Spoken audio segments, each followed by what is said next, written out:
때는 연산군과 중종 사이, 혼란이 역사의 강물을 휘젓던 어느 험한 시절. 평안도와 함경도의 경계, 두만강 상류의 거친 산줄기가 굽이쳐 내려온 깊은 곳에 산음골이라 불리는 작은 골짜기 마을이 있었습니다. 지세는 험준하고 바람은 차가웠으며 한여름에도 짙은 안개가 계곡을 감싸 사방 면이 밖을 분간하기 어려웠습니다. 사대부들은 이곳을 하늘조차 외면한 땅이라 칭하곤 했지요. 그 산음골 끝자락, 몰락한 양반 가문인 이씨 집안이 몇 대째 근근히 터를 잡고 살아오고 있었습니다. 가문의 장남인 이 진사는 이름만 겨우 진사일 뿐 살림살이는 마른 나무 껍질을 뜯어 삼키는 듯 몹시 곤궁했습니다. 하늘과 땅의 자손을 기원하며 절을 올린 지 어느덧 10년 그의 아내는 이미 희망의 끈을 놓으려 하고 있었습니다. 그러던 그해 음력 10월 보름, 유난히 붉고 커다란 달이 동산 위로 떠오르던 밤, 마침내 아들 하나가 태어났습니다. 마을이 소란해지기 시작한 것도 바로 그날부터였습니다. 아이는 태어나자마자 장정처럼 우렁차게 울었고 아이를 받은 늙은 산파는 이내 얼굴을 붉히며 경악한 표정으로 고개를 돌렸습니다. 세상에, 아니, 이리도 크단 말입니까? 갓난쟁이의 것이라고는 도저히 믿을 수가 없구려. 산파는 조심스럽게 이불을 덮으며 이 진사에게 속삭였습니다. 나리, 갓난아이에게 이토록 기이한 것이 있으니 필시 하늘에 특별한 계시가 있을 것이옵니다. 이 진사는 마루에 앉아 무겁게 고개를 숙였습니다. 아이의 얼굴은 어쩐지 다 자란 사내 같았고 그 눈빛은 갓난아이의 순수함보다는 허공을 꿰뚫는 듯한 깊이를 머금고 있었습니다. 아비는 놀라면서도 마음 한편으로 일말의 기대를 품었습니다. 혹여 이 아이가 몰락한 가문을 다시 일으켜 세울 큰 인물이 아닐까 하는 기대였습니다. 그러나 바로 그날 밤, 안개가 자욱한 마당의 뽕나무 아래 누군가 서 있었습니다. 외양은 도사 같기도 하고 광인 같기도 한 백발의 노인이었습니다.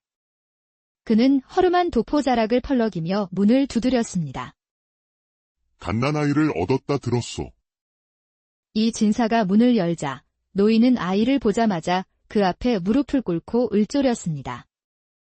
이 아이는 붉은 기운을 타고났으니 음양을 가르고 여인의 눈물과 사내들의 피를 부를 것입니다. 그의 물건은 장차 나라를 뒤흔들 계시이며 그 끝은 붉은 연꽃과 함께할 것입니다. 노인은 이 말을 남기고 어둠 속으로 호련히 사라졌습니다. 이튿날 마을 사람들이 그를 찾았으나 어디에도 그의 자취는 없었습니다. 아이의 이름은 선이라 지어졌습니다. 신선처럼 세상을 떠돌되 어디에도 얽매이지 말라는 뜻이었습니다. 시간이 흐르며 마을에는 이 선에 대한 이상한 이야기들이 돌기 시작했습니다. 이 진사대가이는 7살이 되기 전에 말을 배웠다더라. 10살도 되기 전에 남녀의 기운을 알더라. 닭을 쫓던 마을 처녀가 아이가 벗은 몸을 보고 도망치다 다리를 다쳤다더라.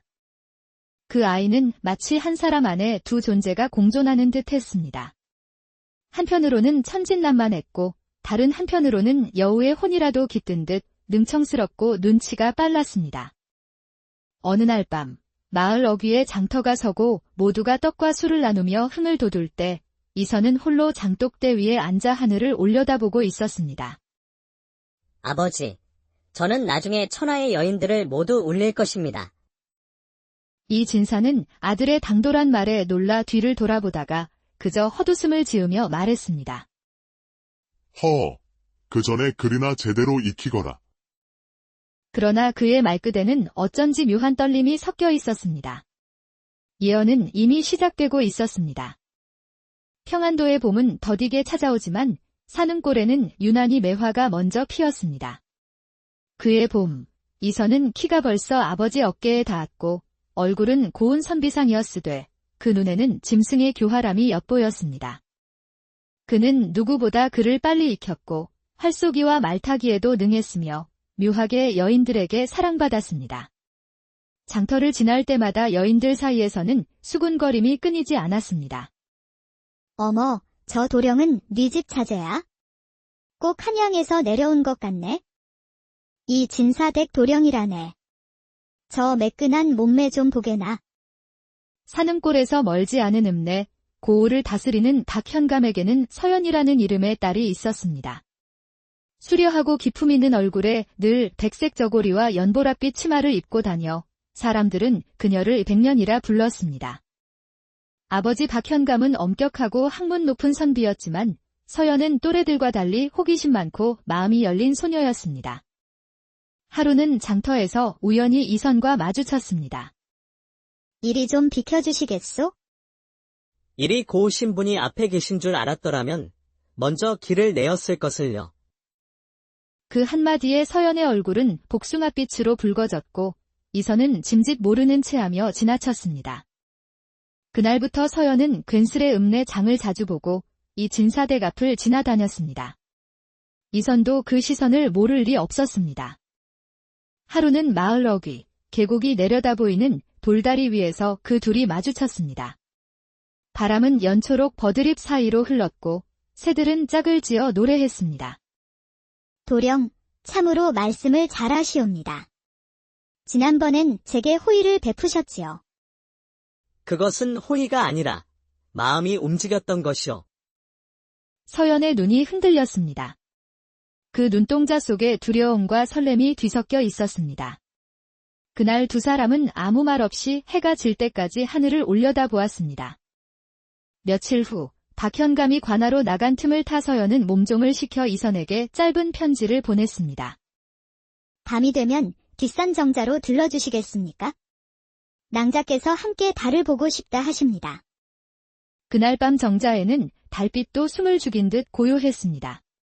서연은 두 손을 무릎에 얹고 앉아 있었고 이선은 조용히 다가와 그녀의 곁에 앉았습니다. 소녀가 감히 이리 불러내었으니 도령께선 노여워하시진 않겠지요? 노여움은커녕 이 밤이 오래도록 계속되었으면 하는 마음뿐이요. 그 말에 서연의 숨결이 가늘게 떨렸습니다. 이선은 그녀의 손등을 조심스레 쥐었고 손끝은 부드럽게 그녀의 턱선을 따라 올라갔습니다. 이내 입술이 겹쳐졌고 첫 입맞춤은 조심스럽고도 달콤했으며 이내 타는 듯 깊어졌습니다. 이선의 손길이 그녀의 허리선을 넘어 저고리 매듭을 풀자 달빛 아래 그녀의 살결이 하얗게 빛났습니다. 서연은 작은 신음을 흘리며 눈을 감았습니다. 세상에, 이렇게 큰 것이. 이선의 비범한 물건, 그 형태와 크기는 그녀가 지금껏 상상조차 못했던 것이었습니다. 서연은 두 팔로 이선의 어깨를 끌어안았고 치맛자락은 흙바닥 위에 흩어졌습니다. 처음에 달떴던 설렘은 사라지고 감당하기 어려운 충만함과 타오르는 열기에 그녀는 자기도 모르게 눈물을 글썽였습니다. 눈꼬리에 맺힌 물방울이 이선의 뺨에 떨어졌고 그는 입맞춤으로 그녀의 눈물을 닦아주었습니다. 서연은 그의 품 안에서 마치 홍수에 떠밀리는 꽃잎처럼 한없이 뒤척였습니다.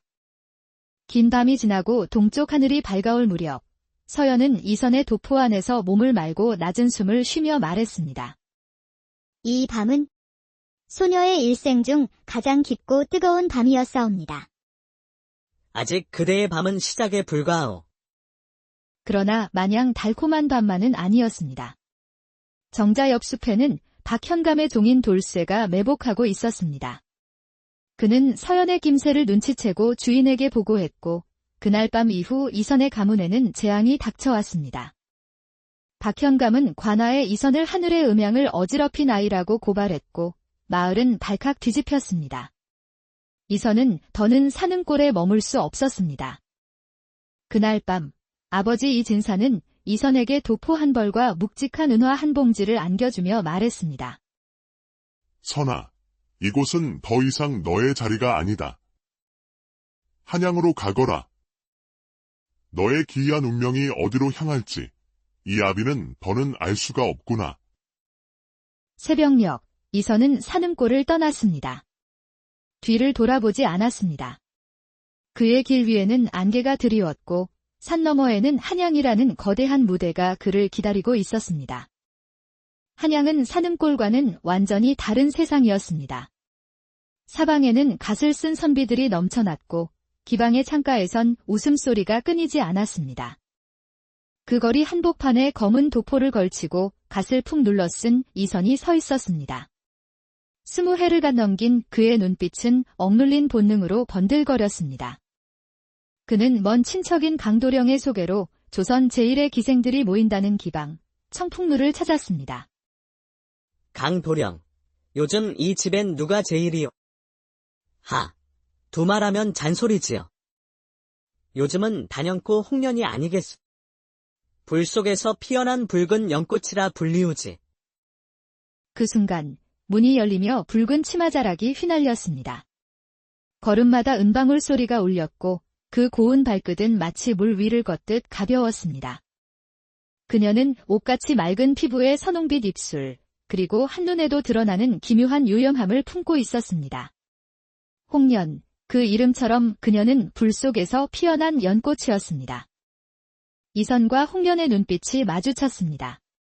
그 찰나, 무언가가 끊어지고 다시 엮이는 듯한 긴장감이 흘렀습니다. 둘은 말없이 마주 앉았고 이선이 먼저 입을 열었습니다. 그대는 연꽃을 닮았소. 물 위에 피었지만 그 뿌리는 진흙 속에 있지. 도령께선 불을 닮으셨군요. 따뜻함이 아니라 모든 걸 태워 없애는 불 말입니다. 그날 밤 술이 몇 순배 오가고 이선은 홍련의 방으로 들었습니다. 청풍루의 가장 깊은 방 홍련은 등불 하나를 켠 채 붉은 비단 치마를 반쯤 걷고 요염하게 앉아 있었습니다. 도령께선 칼을 품은 분이시군요. 허나 그 칼은 뽑기만 하면 피를 부를 것입니다. 제가 다칠지 아니면 도령께서 먼저 상하실지요.